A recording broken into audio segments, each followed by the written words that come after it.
Hello दोस्तों, मैं हूं धीरज कुमार। स्वागत है आपको आज हमारे नए सेशन में। मैं आज लेकर के आया हूं आप लोगों को फिजिक्स का ऑब्जेक्टिव टाइप क्वेश्चन जो वन लाइनर होगा। वो आपको बोर्ड के एग्जाम के लिए बहुत ज़्यादा आपको हेल्पफुल साबित होगा। आइए दोस्तों, वन बाय वन हर एक सवाल को हम लोग समझते हैं। दोस्तों, ये बहुत ज़्यादा बोर्ड के स्टूडेंट के लिए जरूरी है, इसको ध्यान से समझिएगा।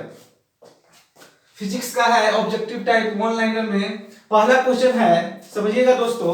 पहला क्वेश्चन है, प्रकाश के परावर्तन के नियम कितने होते हैं? प्रकाश के परावर्तन के नियम कितने होते हैं? तो प्रकाश के परावर्तन के नियम 2 होते हैं दोस्तों। सेकंड नंबर क्वेश्चन है, अवतल दर्पण की फोकस दूरी उसकी वक्रता त्रिज्या की क्या होती है?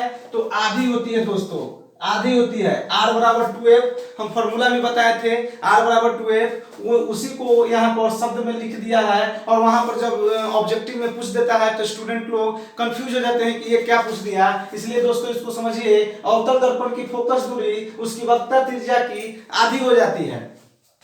थर्ड नंबर क्वेश्चन है, मोटर गाड़ी, जो मोटर गाड़ी चलता है, मोटर गाड़ी के चालक के सामने जो शीशा लगा हुआ रहता है, जो दर्पण लगा हुआ रहता है, वो कौन सा दर्पण होता है? तो उसको उत्तल दर्पण बोलते हैं दोस्तों। फोर्थ नंबर क्वेश्चन है, उत्तल दर्पण द्वारा बना प्रतिबिंब हमेशा, उत्तल दर्पण में जो प्रतिबिंब बनता है वो हमेशा काल्पनिक और सीधा होता है दोस्तों, वो हमेशा काल्पनिक और सीधा होता है।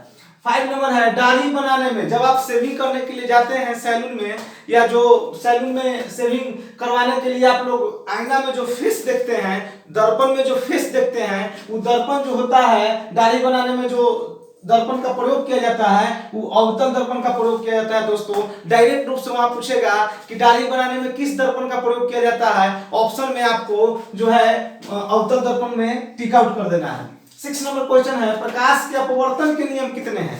जब प्रकाश के परावर्तन के नियम 2 हैं तो अपवर्तन के नियम भी 2 हैं दोस्तों। ये पहले हम इसको डिफाइन करके भी समझा चुके हैं। फिर है 7 नंबर में, मानव नेत्र, जो आपके पास नेत्र है, जो आंख है, उसमें कौन सा लेंस लगा हुआ रहता है? तो उसमें उत्तल लेंस लगा हुआ रहता है दोस्तों। 7 नंबर सवाल में है, बहुत इंपॉर्टेंट क्वेश्चन है, पूछेगा कि मानव नेत्र में जो है किस लेंस का जो है समावेश होता है? तो उत्तल लेंस उसमें लगा हुआ रहता है। नेक्स्ट है 8 नंबर क्वेश्चन, किसी वस्तु का प्रतिबिंब नेत्र के किस भाग पर बनता है?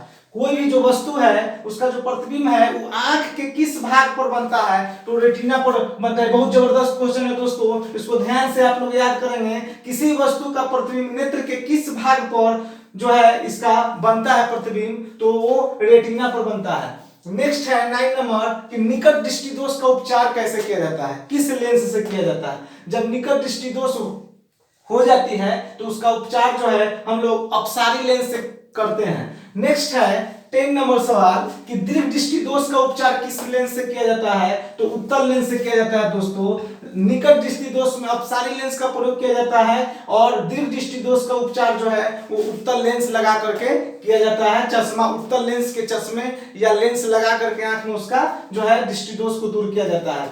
11 नंबर सवाल है, प्रकाश के किस रंग का तरंगदैर्घ्य अधिकतम होता है? कौन सा जो रंग होता है, प्रकाश का 7 रंग होता है, 7 रंग में कौन रंग है जिसका तरंगदैर्घ्य जो है अधिकतम होता है दोस्तों? अधिकतम होता है तो वो है लाल, इसको ध्यान रखेंगे। 12 नंबर है, विद्युत धारा की प्रबलता का एसआई मात्रक क्या है? This is the most important question. विद्युत धारा की प्रबलता का एसआई मात्रक क्या होता है दोस्तों? तो उसका एम्पियर होता है। नेक्स्ट है, प्रतिरोध का एसआई मात्रक क्या होता है? प्रतिरोध का एसआई मात्रक जो होता है उसको ओम कहते हैं। प्रतिरोध के एसआई मात्रक को ओम कहा जाता है। नेक्स्ट है, विभवांतर का एसआई मात्रक क्या होता है? तो उसका वोल्ट होता है दोस्तों। विभवांतर का एसआई मात्रक वोल्ट माना जाता है। नेक्स्ट है 15 नंबर, कि विभवांतर मापने का यंत्र, विभवांतर जिस यंत्र से मापा जाता है दोस्तों उसको हम लोग वोल्ट मीटर कहते हैं, ये ध्यान रखिएगा। 16 नंबर है, विद्युत धारा की माप किस यंत्र से नापा जाता है? तो उसको हम लोग एमीटर कहते हैं। देखिए दोनों में कंफ्यूज मत होइएगा, विद्युत धारा की प्रबलता का एसआई मात्रक एम्पियर होता है, लेकिन विद्युत धारा को मापने का जो यंत्र होता है जिससे मापा जाता है तो उसको हम लोग एमीटर कहते हैं। नेक्स्ट है 17 नंबर क्वेश्चन, विद्युत धारा उत्पन्न करने की युक्ति को क्या कहते हैं? जो बहुत इंपॉर्टेंट होता है। विद्युत धारा अगर उत्पन्न करवाने के लिए हम लोग जिस यंत्र का उपयोग करते हैं उसको हम लोग जनित्र बोलते हैं, शुद्ध भाषा में जनित्र उसको बोलते हैं। 18 नंबर है, 18 नंबर सवाल है कि विद्युत शक्ति का मात्रक क्या है। विद्युत शक्ति का मात्रक क्या है, तो उसको हम लोग वॉट बोलते हैं दोस्तों। नेक्स्ट सवाल है 19 नंबर, विद्युत बल्ब में का तंतु बना होता है। विद्युत बल्ब जो है वो किस तंतु से बना होता है, तो आप सब लोग जानते हैं। ये तो लगता है कि हमेशा हर साले इससे सवाल शायद पूछा जाता है कि विद्युत बल्ब जो है वो किस तंतु से बना होता है, तो टंगस्टन से बना होता है दोस्तों। टंगस्टन से बना जाता है। जो बल्ब के नीचे जो पतली धार जैसा जो जिसमें लाइट आपको प्रकाश फैलाती है वो टंगस्टन से बना हुआ था दोस्तों। नेक्स्ट है 20 नंबर, विद्युत चुंबकीय प्रेरण की खोज किसने किया था।